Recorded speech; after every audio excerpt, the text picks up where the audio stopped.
আসসালামু আলাইকুম। আজকের ভিডিওতে আরও একটি এমসিকিউ ট্রিক শিখব।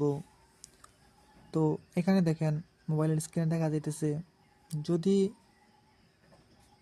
ধারার প্রতিটি পদ সাইন স্কোয়ার থিটা বা কস স্কোয়ার থিটা এরকম আকারে থাকে এবং কোণগুলো সমান্তর ধারায় থাকে, তবে এমসিকিউ এর জন্য উত্তর হবে মোট পদ সংখ্যা বাই 2।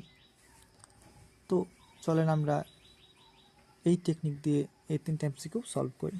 তো এখানে দেখেন, এখানে প্রত্যেকটা পদই সাইন স্কোয়ার থিটা এই গঠন আকারে আছে এবং পরবর্তী পদ ও পূর্ববর্তী পদের মধ্যে পার্থক্য সমান 10, যা সমান্তর ধারার সাথে মিলে যায়।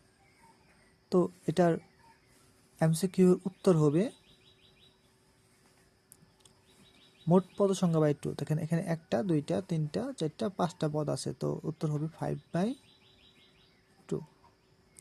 এমসিকিউ 2তে কস স্কোয়ার গঠন আকারে আছে সবগুলা, এবং এখানে যে কোণটা, এই কোণটা হলো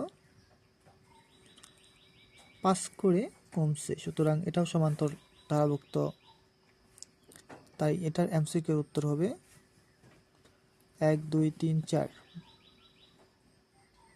তাহলে 4/2,